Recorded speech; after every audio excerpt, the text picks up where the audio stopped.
என்ன சொன்ன cutting blade வச்சு கொலுசு கூட சண்டை போட்டுன்னு இருக்க? கொலுசு கைட்டிச்சு. ஏன் அடிக்கடி கைட்டுன்னு வருது அது? மரம் தெரிஞ்சிச்சு. ஐயா, மரம் தெரிஞ்சது அதனால கைட்டின்னு வந்தது. ஒரு கொலுசு தான் இப்படி பண்ணது. எப்பயாவது அந்த கொலுசு கைட்டிட்டு வந்துடும். ஆனால் இது வந்து அடிக்கடி வந்து கைட்டு வந்துடும். என்னன்னு பார்த்தா மரம் சுத்தமாக தேஞ்சு போயிருக்கு. அவ்வளோதானே அது? அவ்வளோதான் இல்லை, நூல் சுற்றி போட்டுக்கலாம். 1.5 வருஷம் ஆயிடுச்சுல அது எடுத்து? வந்து 2 வருஷம் ஆக போகுது. அது சுத்தமாக டைட் வச்சும் லூஸ் ஆகுது. டைட் வச்சு ஃபஸ்ட்டில் இல்லை, டைட் வச்சுன்னா அப்படியே நின்றுடும், நவராது. இப்போ நான் டைட் வச்சு லூஸ் ஆகுது. அந்த அளவுக்கு லூஸ் ஆயிடுச்சு. சின்ன வயசுல அப்படிதான் மரம் தெரிஞ்சிச்சு அப்படின்னா அதில் வந்து ஒரு நூல், மெலிசான நூலை வந்து நல்லா சுற்றி போட்டால் அது மண்ணு கிடக்கும். அது மட்டும் இல்லாமல் இது வச்சு நம்ம டைட் பண்ணவே தேவையில்லை. அப்படியே நூல் மட்டும் போட்டு சுற்றினா டைட் ஆகிடும். ஆமாம், இது மர சுத்தமாக போயிடுச்சு போல். ஆமாம், நூல் சுத்த சுற்றணும். பார்க்கலாம் இன்னும் நான் இப்போ டைட் வச்சுக்கல. டைட்டாக கொஞ்சம் வச்சுட்டு தூக்கத்தில் வந்து பார்த்தீங்கன்னா நைட்டு தூங்குறோமா, காலை விடிய காலை வந்து பார்த்தா காலைல கொலுசு இருக்க மாட்டேங்குது. உண்மையாகவே எங்கேயாவது கிடக்குது. அது மாதிரி வந்து என்னோட ஒரு அக்கா வீட்டுக்கு வந்து பார்த்தீங்கன்னா போயிருந்தேன். என் கூட ஒருத்தர் மிஷின் வாங்கினாங்க, அவங்க வீட்டுக்கு போயிருந்தேன் ஃப்ரெண்ட்ஸ். அவங்க வீட்டுக்குள்ளே போயிட்டு வெளியில் கால் எடுத்து வைக்கிற கொலுசு கால் தானே காயிட்டு போய் விழுந்துருச்சு. இன்னொரு கொலுசு இருக்குல்ல, அதை போட்டுக்கலாம்ல. இது அதுவா?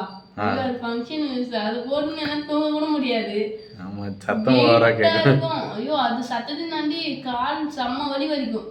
வெயிட்டாக இருக்குமா, அது போட்டு தூங்கும்போது காலில் ஏதோ களை தூக்கி வச்சுன்னு படுத்துங்கிற மாதிரி இருக்கும்.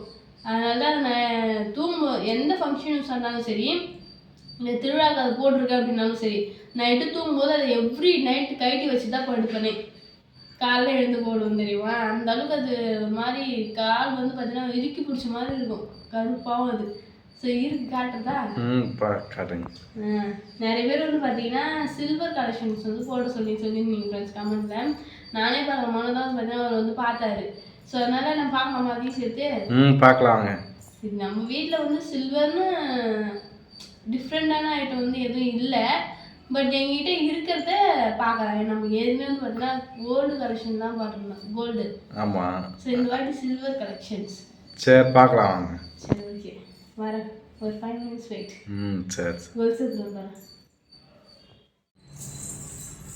ஃப்ரெண்ட்ஸ். இதுதான் வந்து பார்த்தீங்கன்னா நான் சொன்ன அந்த ஃபங்க்ஷன் யூஸ் கோல்ஸு.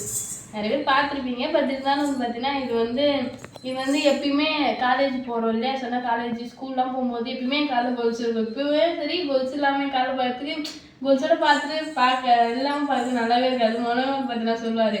ஸோ அதனால் எப்பயுமே இந்த கொலுசு காலையிலே தான் இருக்குமே. இது மட்டும் எங்கேயா ஃபங்க்ஷன் யூஸ் வந்து போனால் வந்தால் போட்டு போய் வரது, அவ்வளோதான். ஸோ இது இப்போ நான் காட்ட போகிற வெள்ளி பொருளுக்கு ஒரு வெள்ளி பொருளுக்கு பின்னாடி ஒரு ஒரு மெமரிஸ் இருக்குன்னு சொல்லலாம். அப்படியா? பார்க்கலாம். என்ன சொல்லுங்க தெரியும், பட் அந்த அளவுக்கு தெரியாது. நான் சொல்றேன். சரி.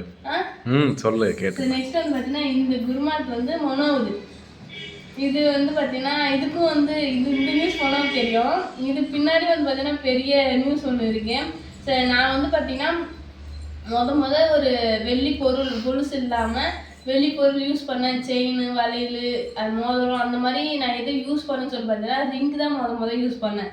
அந்த ரிங்குக்கு பின்னாடி என்ன விஷயம் இருக்குதுன்னா, நான் வேலைக்கு போனேன். அதாவது இந்த 1 மாசம் லீவ்லாம் இருக்கும் பார்த்தியா? ஆமாம். அது எங்கள் ஊர் அக்காலாம் போகிறாங்க, எங்கள் சித்தி பெரியம்மா பொண்ணாக போகிறாங்கன்னு சொல்லிட்டு ஆசைக்காக அவங்க கூட போனேன் நான் வேலைக்கு. அந்த 1 மாசம் லீவில் ஒரு 15 நாள் அந்த மாதிரி வந்து போனேன். ஸோ அப்படி போயிட்டு வந்த காசுல எங்கள் அம்மா அந்த காசு செலவே பண்ணலை.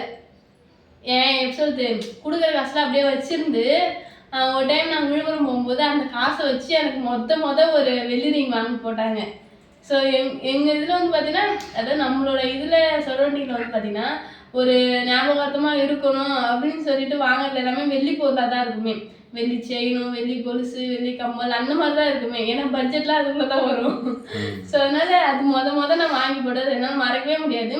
இப்போ மோதிரம் வந்து பார்த்தீங்கன்னா அங்கேயே தான் இருக்குது. அது எனக்கு சுத்தமாக பத்தலை. ஸோ அது சுத்தமாக தேய்ச்சி போய் அதில் கல் ஸ்டோனாக வச்சுருந்தது. அதெல்லாம் வந்து பார்த்தீங்கன்னா கொட்டிடுச்சு. நல்லா அம்மா வீட்டில் தான் இருக்குது அந்த மோதிரம் இன்னும். ஸோ அது வந்து என்னால் மறக்கவே முடியாது. நெக்ஸ்ட் வந்து பார்த்தீங்கன்னா இந்த கொலுசு நான் காலில் போட்டிருக்கேன், இந்த வெள்ளி கொலுசு. ஆமாம். ஸோ இது வந்து பார்த்தீங்கன்னா மொனோ எனக்கு கல்யாணம் ஆன புதுசில் எடுத்து கொடுத்தது. முத வெள்ளி பொருள்னு பார்த்தீங்கன்னா கொலுசு எடுத்து கொடுத்தாரு. ஆமாம் ஆமாம், கல்யாணம் ஆன உடனே அந்த கொலுசு போட்டுன்னு காலேஜ்லாம் போக முடியல இந்த கொலுசு போட்டு போக முடியாது அப்படின்றதுனால அது இந்த கொலுசு முதல்ல எடுத்து கொடுத்தாரு. அவர் வந்து வெள்ளி பொருள் முதல்ல எடுத்து கொடுத்தது இந்த கொலுசு தான். நெக்ஸ்ட் வந்து பார்த்தீங்கன்னா இந்த கொலுசு வந்து அம்மா எனக்கு எடுத்து கொடுத்தது. ஸோ எனக்கு சின்ன வயசுலேருந்தே சரி, நான் குழந்தையிலேருந்து எனக்கு நினைவு தெரிஞ்ச வரைக்கும் சின்ன வயசுலேருந்து வந்து பார்த்தீங்கன்னா ஜாதக கொலுசு தான் எடுத்து போடுவாங்களே. எதுக்கு ஜாதக கொலுசுனா அது வந்து பொம்பளை பிள்ளைங்களோட காலில் இருக்கும்போது கால் அழகாக இருக்கும். அது வந்து பொம்பளை பிள்ளைங்க தனி அழகுன்னு சொல்லுவாங்க அம்மா. ஸோ அதனால ஜாதக கொலுசு தான் வந்து பார்த்தீங்கன்னா எனக்கும் சரி பாப்பாவுக்கு எடுத்து போடுவாங்களே. இந்த கொலுசுலேயே இந்த ஜாதக கொலுசுலேயே மணிலாம் வச்சு வரும் பார்த்துக்கணும், செயின் வச்சு வரும்போது ஆமா அந்த மாதிரிலாம் நான் கேட்டிருக்கேன் அம்மா. எனக்கு அந்த மாதிரி எடுத்துதாமா அறுத்துக்கும்ல அடிக்கடி, அதனால அதெல்லாம் அறுத்துக்கும். அதோட பின்வேலைகள்லாம் பார்த்து அம்மா எனக்கு அதெல்லாம் எடுத்து தர மாட்டாங்க. ஸோ இதுதான் பார்த்தீங்கன்னா எப்பயுமே எடுத்துருவாங்க, ஜாதா கொலுசு தான் எப்பயுமே. ஸோ கல்யாணம் ஆனதுக்கு அப்புறமும் சரி, அம்மா எனக்கு வந்து பார்த்தீங்கன்னா கல்யாணம் ஆனதுக்கு அப்புறமும் அம்மா எடுத்து கொடுத்த வெள்ளி பொருள் ஜாதா கொலுசு. நல்லா இருக்கா? சூப்பர். ஸோ இதுக்கு பின்னாடி இது இருக்கா, இது கொலுசு பின்னாடி மோனோ, இது வந்து அம்மா எடுத்து கொடுத்தது. இது வந்து இதுக்கு வந்து பார்த்தீங்கன்னா மனோ தானே இது. ஸோ இதில் பின்னாடி என்ன இருக்குன்னா, எங்கள் கல்யாணத்து அன்னைக்கு கால் கும்பிட்ட காசுன்னு தருவாங்க. ஆமாம், எல்லாரும் பேருக்கு தருவாங்கன்னு சொல்லி தெரியல. ஆனால் எங்கள் சைடில் எல்லாருக்குமே சரி, இந்த சைடு வில்லேஜில் இருக்க எல்லாருக்குமே தெரியும், கால் கும்பிட்ட காசுன்னு சொல்லி தருவாங்க. ஏன்னா கல்யாணம் ஆகி புருஷன் முன்னாடியே நிற்பாங்க. அப்போ நிற்கும்போது பெரியவங்க தான் வந்து ஆசீர்வாதம் பண்ணி தட்டில் காசு வச்சு அவங்க காலில் விழுந்து பண்ணாவும் இருக்கும். அது மாதிரி 2 பேருக்குமே காசு வைப்பாங்க சமமா. அதை வந்து 2த்தையும் ஒன்னா எடுத்துக்கிறதுக்கு போட்டி எங்களுக்குள்ள. அந்த மாதிரி போட்டியோ எடுத்துனா இது சமாதானமா போறோம், நீ எடுத்துக்கோ நான் எடுத்துக்கோ சொல்லலாம். ஸோ அந்த மாதிரிலாம் கூட வந்து பார்த்தீங்கன்னா செஞ்சுருக்கோம். ஸோ அந்த மாதிரி செஞ்சாங்க இல்லையா, அதில் வந்த காசுல மனோ எடுத்துக்கிறோமா தெரியுது. அதாவது கால் கும்பிட்ட காசு ஞாபகமா இருக்கணும், அதை வேற எதுவும் செலவு பண்ணக்கூடாது, உங்களுக்கு ஞாபகமா இருக்கணும்ன்றதுனால அதுக்கு அந்த காசுல வேற ஏதாவது வாங்கிக்கோங்க, பொருளாக வாங்கி உங்க கூட வச்சிருக்க மாதிரி வந்து பாருங்க அப்படின்னு சொல்லி சொன்னாங்க. ஸோ அப்போ வாங்கினது வந்து பார்த்தீங்கன்னா அந்த காசுல வாங்கினது இந்த குருமாத்து. அந்த குருமா ஃபர்ஸ்ட் வாங்கினது குருமாத்து வேற, அது வந்து பார்த்தீங்கன்னா தேஞ்சு லூஸ் ஆயிடுச்சு. நம்ம சுத்தமா அது கையிலேருந்து உருவின்னு கீழே விழ ஆரம்பிச்சிட்டு கொஞ்சம். மனோக்கு அது ஒரு சென்டிமெண்ட்டாக ஆயிடுச்சா, கையிலே இருந்து இல்லாமல் இருக்குது, ஒரு மாதிரியா இருந்துச்சு. ஸோ அதனால் நாங்கள் என்ன பண்ணோம்னா அதே குருமாத்து எடுத்துகிட்டு போய் மாற்றிட்டு அது கூட கொஞ்சம் காசு போட்டு இந்த குருமாத்து எடுத்தோம். ஸோ படிப்படியாக எத்தனை குருமாத்தினாலும் அந்த காசு நம்ம கூட வர மாதிரி தான் இருக்குது. அதனால எத்தனை குருமாத்து மாற்றினாலும் சரி, இதுக்கு பின்னாடி அந்த ஸ்டோரி தான் மறைஞ்சிருக்கு. ஆமாம், அது மாதிரி எனக்கு வந்து பார்த்தீங்கன்னா கால் கும்பிட்ட காசுல எடுத்த மெட்டி. ஸோ இது பக்கத்தில் 2 மெட்டி போடுவாங்க, 3ஆ எடுத்தோம். சரி, நான் வந்து பார்த்தீங்கன்னா எனக்கு மெட்டி போட்ட புதுசில் அதான் மெட்டி போட்டு கால் ஃபுல்லாக ஒரு மாதிரி ஆயிடுச்சு, காயமாக ஆயிடுச்சு. புதுசா காயமாகி ரொம்ப இதுவாகிடுச்சு, வீங்கியே போச்சு இந்த இடம் ஃபுல்லாக. அதுக்கப்புறமா பக்கத்தில் இருந்ததுலாம் வந்து பார்த்தீங்கன்னா சேத்துல காலை வச்சா உருவிட்டு போகணுன்றதுனால நான் வந்து அத்தை வீட்டுக்குலாம் போனேன்னா அந்த இதுக்கு போடுவோம், எது இப்படி எடுப்பாங்க, என்ன பண்ணது விர விடுறது, அன்னைக்கு வந்து போயிருந்தோம். ஸோ அப்போ வந்து பார்த்தீங்கன்னா கால் அக்ரிமெண்ட்லாம் கைட்டின்னு போயிடுன்னு சொல்லிட்டு அப்போ கைட்டினேன், அதோட கைட்டி வச்சுட்டேன், அவ்வளோதான். அது ஏன் நான் 3 விரல்ல போட்டிருக்கேன், அது ரொம்ப டிஸ்டர்பன்ஸாக இருந்துச்சு. ஸோ அதனால 2 மெட்டி மட்டும் கட்டிட்டு இதை மட்டும் வந்து போட்டுக்கிட்டேன். நல்லா இருக்கா? சூப்பர். ஸோ அது இது பின்னாடி இந்த வெள்ளி பொருள் இருக்குது, இது மறந்துட்டு பார்த்தியா, இதுக்கு பின்னாடியே அந்த நியூஸ் தான் இருக்குது. எனக்கு கால் கும்பிட்ட காசுல நான் கால் மெட்டி எடுத்துக்கிட்டேன், மோனோக்கு வந்து பார்த்தீங்கன்னா கைக்கு வந்து பார்த்தீங்கன்னா இது எடுத்துட்டாரு. ஸோ இந்த வெள்ளி பொருள் தான், இந்த வெள்ளி பின்னாடி இருந்ததுதான். அப்புறம் இன்னொரு முக்கியமான ஒரு பொருள் ஒன்று இருக்கு, காட்டலாமா? அதை காட்டலாம், இது அங்கே தான் இருக்குது சாமிக்கிட்ட. நெக்ஸ்ட் வந்து பார்த்தீங்கன்னா இந்த டப்பாவில் தான் ஒரு வெள்ளி பொருள் ஒன்று இருக்குது. இது எல்லாமே எங்களுக்காக நாங்கள் வந்து எடுத்தது. நான் இப்போ காமிச்சது கொலுசு குருமாத்து முதல்ல எல்லாமே எங்களுக்காக நாங்கள் எடுத்தது. ஸோ இது வந்து பார்த்தீங்கன்னா ஒரு கிஃப்ட்டு. அன்பாக்ஸ் பண்ணலாமா? அன்பாக்ஸ் பண்ணதான், பட் உங்க முன்னாடி பண்ணலை. எனக்கு ஒரு ஆசை, எப்பயுமே சரி ஒரு கிஃப்ட் வருது அப்படின்னா அது நிறைய பேர் போடுவாங்கல்ல வீடியோலாம், கிஃப்ட் அன்பாக்ஸ் பண்ணி போடுவாங்க தெரியுமா? எனக்கு அந்த மாதிரி ஆசை இருந்துச்சு, கல்யாணத்துக்கு ஒரு கிஃப்டெல்லாம் அன்பாக்ஸ் பண்ணி வீடியோ போடலாம்னு சொல்லிட்டு. ஆனால் அங்கே இருக்க மாண்டெல்லாம் சேர்ந்துக்கிட்டு கிஃப்ட் இப்படி வாங்கி இப்படி கொடுப்பாங்க, இப்படி வாங்கி இப்படி கொடுக்கும்போது பிரிச்சுன்னு உள்ள போயிடுவாங்க.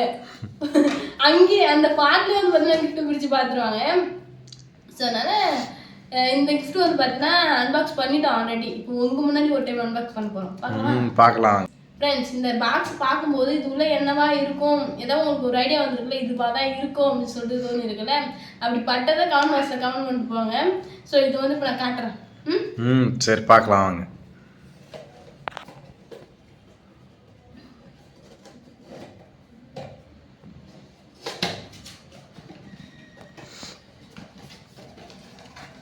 கை ரொம்ப தூரம் உள்ள போது கட்டி வச்சுருவாங்களோ. கட்டவா? இங்க பாருங்க, அழகான ஒரு காமாட்சி அம்மன் விளக்கு. நல்லா இருக்கா? சூப்பரா இருக்கு. சரி, ரொம்ப நாளா வந்து பார்த்தீங்கன்னா அம்மா வீட்லயே தான் இருந்துச்சு. இப்போ ரீசெண்டாக தான் நான் வந்து பார்த்தீங்கன்னா எடுத்துட்டு வந்தேனே. குட்டியா கியூட்டா அழகா இருக்குல்ல? வெள்ளியில எங்ககிட்ட காமாட்சி அம்மன் விளக்கு. இது வரைக்கும் நான் இதில் விளக்கு ஏற்றலை, பட் ஏற்றலாம். இது வந்து என்னோட ஃப்ரெண்ட்ஸ் என்னோட மேரேஜ்க்கு வந்து எனக்கு கிஃப்ட் பண்ணது. என்னோட பெஸ்ட் ஃப்ரெண்ட் ஸ்கூல்லேருந்து, அதாவது பால்வாடியிலேருந்து 12th வரைக்கும் என்னோட ஊர் தான். ஸோ 12th வரைக்கும் நாங்கள் எல்லாமே ஒன்றா படித்தோம். அது வந்து ஃப்ரெண்டு. அதுக்கப்புறம் காலேஜ் அது எல்லாமே இப்போ வரைக்கும் என் ஃப்ரெண்டு. ஸோ அதனால் அவள் எனக்கு கிஃப்ட் பண்ணது. எப்படி நல்லா இருக்கணும்? சூப்பராக இருக்கு. அவளுக்கு இன்னும் கல்யாணம் ஆகலை. அவளுக்கு மேரேஜ் ஆகி போகும்போது அப்போ நம்ம பார்க்கலாம் அவளுக்கு நம்ம என்ன கிஃப்ட் செய்யணும் சொல்லிட்டு. சரி, கண்டிப்பாக. ஸோ இது வந்து பார்த்தீங்கன்னா ஒரு மறக்க முடியாதது ஒன்று. என்னோட ஃப்ரெண்டு எனக்கு கிஃப்ட் பண்ணது. அவளோட ஞாபகமாகவும் சரி, இது பார்க்கும்போது எனக்கு டக்குன்னு அவன் ஞாபகம் தான் வருமே. ஸோ அதோட ஞாபகம் வந்து பார்த்தீங்கன்னா வச்சிருக்கேன். நல்லா இருக்கா? சூப்பர். இதெல்லாம் எப்படி விளக்கு ஏற்றலாமா இல்லை வீட்டில் பத்திரமா வச்சுக்கிறதா? இது நான் இப்போ வரைக்கும் பத்திரமா தான் வச்சிருக்கேன். விளக்கு ஏற்றல. இதுக்கப்புறம் விளக்கு இல்லை தெரியல, கேட்குறப்ப வெள்ளி விளக்குலாம் வீட்டில் விளக்கு ஏற்றுவாங்களான்னு கேட்குறேன். ஏற்றுவாங்க, யூஸ் பண்ணுவாங்க. ஏன்னே பார்த்துருப்பீங்க ஃப்ரெண்ட்ஸ், நம்ம வீட்டு சாமி ரூம்லன்னு பார்த்தீங்கன்னா ஒரு விளக்கு இருக்கும், காமாட்சி அம்மன் விளக்கு இருக்கும். அது கூட குட்டி குட்டி விளக்கு 2 இருக்கும். 3 விளக்கா உள்ளே வச்சு ஏற்றுவோம், ஒரு விளக்கு வெளில வச்சு ஏற்றுவேன். ஸோ மொத்தம் 4 விளக்கு கணக்கு. வெளில ஏற்றது கணக்குல, பட் உள்ள 3 விளக்கு தான் எரியுமே, எப்பயுமே ஒத்தியாக தான் எரியும். ஸோ அப்படி இருக்கும்போது எப்படி ஏற்றுறதுன்னு சொல்லி தெரியல. அதனால இது நான் பத்திரமா வச்சிருக்கேன் அவளோட ஞாபகமா. பார்க்கலாம், ஏற்றும் போது ஏற்றலாம், ஏதாவது முக்கியமான இருக்குமா. சரி, ஓகே. ஸோ இதுதான் ஃப்ரெண்ட்ஸ் எங்ககிட்ட இருக்க வெள்ளி கலெக்ஷன்ஸ். ஃப்ரெண்ட்ஸ், நீங்கள் வச்சுருக்க வெள்ளி பொருளில், அதாவது எல்லா பொருளையும் சொல்ல தேவையில்ல, ஏதாவது ஒரு பொருளில் உங்களோட மெமரிஸ்லாம் அடங்கியிருக்கும் இல்லையா, அந்த மெமரிஸோட சேர்த்து அது என்ன பொருள் சொல்லிட்டு கமெண்ட் பாக்ஸில் கமெண்ட் பண்ணுங்க. ஸோ எங்ககிட்ட இருக்க எல்லா வெள்ளி பொருளையும் காமிச்சிட்டோம். அந்த வெள்ளி பொருளுக்கு பின்னாடி இருக்க மெமரிஸும் வந்து பார்த்தீங்கன்னா உங்ககிட்ட நான் சொல்லிட்டோம். பட் நீங்களும் அதே மாதிரி எங்க கூட ஷேர் பண்ணிக்கணும். ஓகே? ஓகே, கண்டிப்பாக. சரி, அவ்வளோதான் ஃப்ரெண்ட்ஸ். இந்த வீடியோ உங்களுக்கு பிடிச்சிருந்தா லைக் பண்ணுங்க, ஷேர் பண்ணுங்க, கமெண்ட் பண்ணுங்க. மறக்காம சரண்யா மனோராஜ் யூடியூப் சேனல் வந்து சப்ஸ்கிரைப் பண்ணுங்க. இப்போ வந்து போயிட்டு நெக்ஸ்ட் சூப்பரான வீடியோ வந்து மீட் பண்ணலாம். டாடா பாய்.